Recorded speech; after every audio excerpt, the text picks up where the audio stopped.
Assalamualaikum warahmatullahi wabarakatuh. Perkenalkan, nama saya Delvia Reskayanti dengan NIM 2072166. Saya dari kelas 4, saya tertulis biologi. Nah, di sini saya akan membuat video tentang sistem reproduksi dengan subtema fertilisasi dan pertumbuhan dan perkembangan embrio. Ini adalah tugas kurikulum pendidikan dengan dosen pengampu Ibu Devi Novelian. Selamat menyaksikan. Assalamualaikum warahmatullahi wabarakatuh. Waalaikumsalam warahmatullahi wabarakatuh. Selamat siang. Selamat siang, Bu. Apa kabar hari ini? Alhamdulillah baik. Alhamdulillah. Oke, baik. Sebelum kita masuk ke pelajaran, baik kita berdoa. Oke, berdoa dimulai. Berdoa selesai. Oke, sebelum memulai juga, ada yang tidak hadir hari ini? Hadir semua, Bu.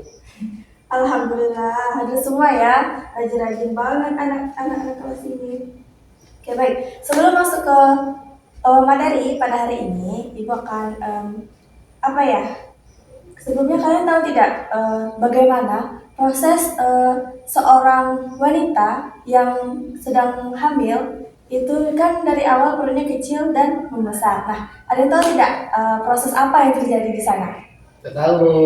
Tidak. Oke, yang terjadi di sana itu ada proses fertilisasi dan pertumbuhan dan perkembangan embrio.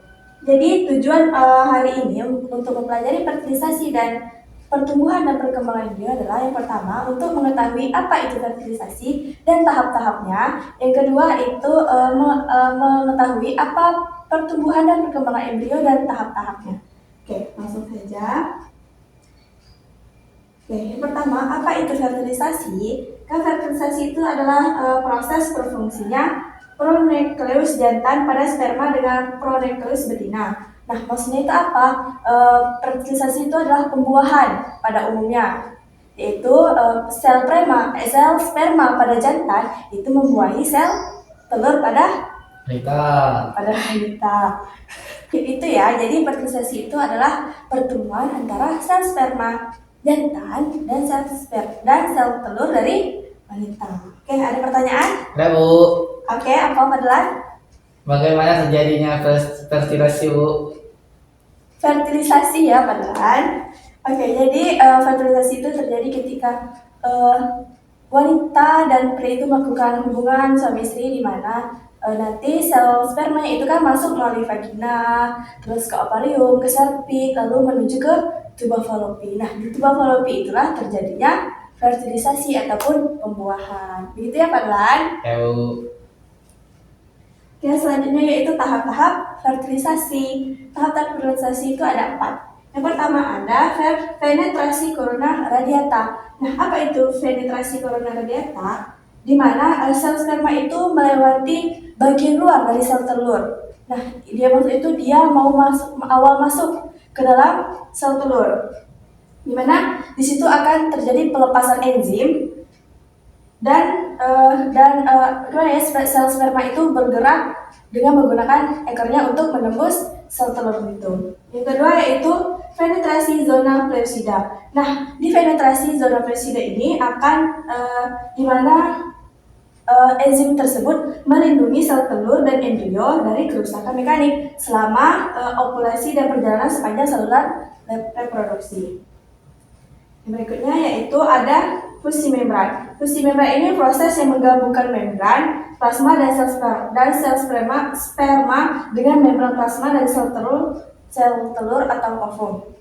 Dan berikutnya itu fusi inti dan pembentukan zigot. Nah, disinilah akan terjadi di mana kepala sel sperma itu akan lepas dari flagelnya atau alat geraknya dan menembus sel telur, dan yang masuk ke sel telur itu hanya kepalanya saja. Nah, di saat kepalanya sudah masuk, nah disitulah akan terjadi pembelahan dan akan membentuk zigot. Nah, ini dia. Nah, seperti tadi di awal kan seperti dia melewati corona radiata. Nah, ini dia awalnya, dia melewati lapisan terluar dari sel telur tersebut. Nah, dibantu dengan membran plasma atau enzim yang ada di kepala sperma. Karena apa fungsi dari ini? Untuk mengebor sel telur tersebut. Tanpa adanya enzim ini, maka sel sperma tidak bisa menembus sel telur. Begitu ya, Fadlan? Ya, Bu.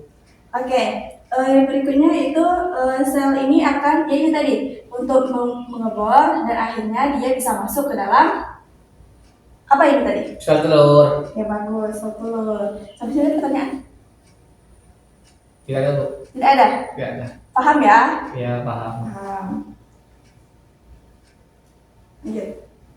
Berikutnya itu pertumbuhan dan perkembangan embrio. Nah, apa itu pertumbuhan dan perkembangan embrio? Yaitu fase di mana sel telur dan sperma yang berhasil menyatu tadi dan membentuk zigot itu akan membentuk lagi atau membelah lagi menjadi beberapa fase atau tahapan, yaitu ada morula, blastula, gastrula, dan organogenesis. Nah, apa itu tahap-tahapnya? Yang pertama yaitu morula. Nah, morula itu apa? Morula itu adalah zigot yang memiliki sel tunggal. Berarti dia masih memiliki satu sel. Nah, tadi itu kan dia sel-selnya sudah masuk. Nah, itu tuh masih belum ada pembelahan. Nah, itu masih jadi namanya Fase morula. Oke, morula. Nah, dia fase morula ini dia akan baru mulai membelah lagi dan akan membentuk Blastula. Oke, blastula. Nah, di fase blastula pun morula yang telah terbentuk akan terus mengalami pembelahan, yaitu pembelahan dari kita itu kan mempunyai 23 pasang kromosom atau 46 kromosom. Nah, itulah dia akan mengalami pembelahan terus, kisaran 100 sel, karena jumlah yang cukup banyak, maka bola-bola tersebut nantinya akan membentuk rongga-rongga di dalamnya yang dinamakan sebagai blastula. Nah, pada tahap blastula, ya baik, sampai di sini ada pertanyaan? Ada, Bu. Ya, Pak Fadlan? Berapa lama tahan sel sperma di dalam uterus? Oh, sel sperma itu bisa tahan 48 jam sampai 5 hari di dalam uterus.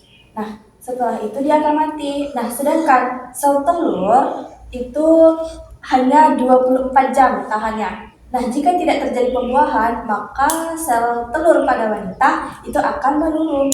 Maka tidak akan terjadinya kehamilan. Begitu ya, Fadlan? Ya, Bu. Oke, baik, lanjut.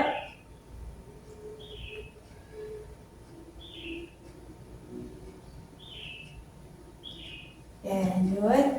Oke, selanjutnya kita akan memasuki tentang pertumbuhan dan perkembangan embrio. Nah, sebelumnya ada yang tahu tidak pertumbuhan itu apa? Ada, Bu, tahu. Apa itu, Fadlan? Pertumbuhan adalah sebuah perubahan yang terlihat seperti besar, tinggi, pendek. Nah, itu pertumbuhan. Nah, sedangkan perkembangan? Suatu perubahan yang tidak bisa diukur atau tidak bisa terlihat. Seperti perilaku. Oke, benar. Nah, sedangkan apa itu pertumbuhan dan perkembangan embrio? Itu adalah fase setelah sel telur dan sperma berhasil menyatu hingga menghasilkan zigot. Nah, pada fase embrionik ini, zigot akan terus berkembang dan bertumbuh. Embrio akan menghasilkan 3 lapisan jaringan yang berfungsi untuk membentuk bagian-bagian tubuh sang bayi. Nah, pada tahap inilah semuanya akan membentuk. Nah, itu. Ini untuk dalam rahim ya, masih seperti ada plasenta, ada air ketuban atau amonium atau tali pusar untuk sumber bayi untuk makan. Nah, lanjut.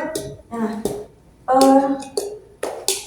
fase pertumbuhan perkembangan embrio itu juga ada 4. Nah, yang pertama itu ada fase morula. Fase morula ini di mana zigot yang baru memiliki satu sel itu yang akan memulai melakukan pembelahan. Nah, dalam proses pembelahan tersebut akan membentuk sel-sel baru yang akan disebut blastula. Nah, blastula itu apa? Blastula itu ketika morula yang telah membelah dan terbentuk akan terus-menerus mengalami pembelahan hingga setelah itu menjadi berkisar 100 sel. Nah, karena jumlahnya yang cukup banyak, maka bola-bola tersebut nanti akan membentuk rongga-rongga di dalamnya yang akan dinamakan blastula. Oke, masuk ke fase berikutnya yaitu fase gastrula. Nah, fase ini disebut sebagai fase ketika sel yang sudah terbentuk akan dirombat dalam tahap ini. Nah, di tahap ini akan terjadi proses pembentukan 3 lapisan. Yang pertama adalah lapisan ektoderm atau lapisan luar yang akan melindungi. Yang kedua yaitu lapisan mesoderm atau lapisan tengah, dan yang terakhir yaitu ada endoderm, yaitu lapisan yang akan membentuk sebagai janin. Nah, berikutnya yaitu adalah fase Genesis. organogenesis. Apa yang maksud fase organogenesis? Namanya saja sudah fase organ. Berarti di fase inilah terjadinya pembentukan organ-organ untuk menjadi sang bayi. Nah, fase pembentukan organ-organ tubuh pada janin dari 3 lapisan germinal yang terbentuk dari fase yang Gastrula. tadi. Ya, betul sekali Kak Dona. Nah, oke, sebelum ibu menutup, nah, kan seperti tujuan kita tadi untuk mengetahui yang pertama pengertian dari fertilisasi, lalu mengetahui tahap-tahapnya apa saja, lalu mengetahui pertumbuhan dan perkembangan embrio dan tahap-tahapnya. Nah, jadi ada yang bisa menyimpulkan tidak apa kesimpulan dari pembelajaran kita hari ini?